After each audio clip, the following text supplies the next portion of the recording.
Hello' everyone, যিহেতুকে ঘৰতে আছোঁ সেইবাবে আজি মাৰ অকণমান বন্ধন বেংকত কাম আছিল। তাৰ কাৰণে মাৰ লগতে ওলাই গ'লোঁ। অকণে ঘৰত থাকি কি কৰিম, আৰু এইফালে বৌ এগৰাকীকো লৈ গ'লোঁ, তেওঁৰ অকণ কাম আছিল। এইফালে বৌ বোলো চাদৰখন ঠিক কৰি লওঁ, ভিডিঅ' বনাইছোঁ যে।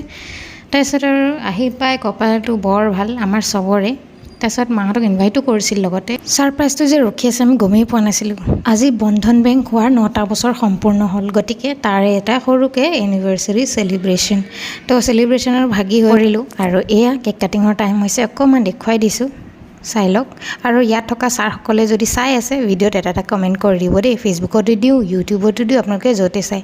আৰু ইফালে যিহেতুকে লেডিজ ফাৰ্ষ্ট বুলিও নহয়, সন্মান এটা, আৰু ভাল লাগিছে। মোৰ দৰেই আপোনালোকে আনএক্সপেক্টেডলি এনেকৈ কেতিয়াবা কিবা এটা চেলিব্ৰেশ্যনৰ ভাগি হৈছেনে? যদি হৈছে ক'বচোন। ইমান গেলা গৰমডালত এনেইতো চাহ নাখাওঁ, আজি আকৌ চাহ বুলি জোকাই আছিলোঁ, কিন্তু সঁচাকৈ পালোঁ। ধেমালি কৰিছোঁ দেই, বাই বাই।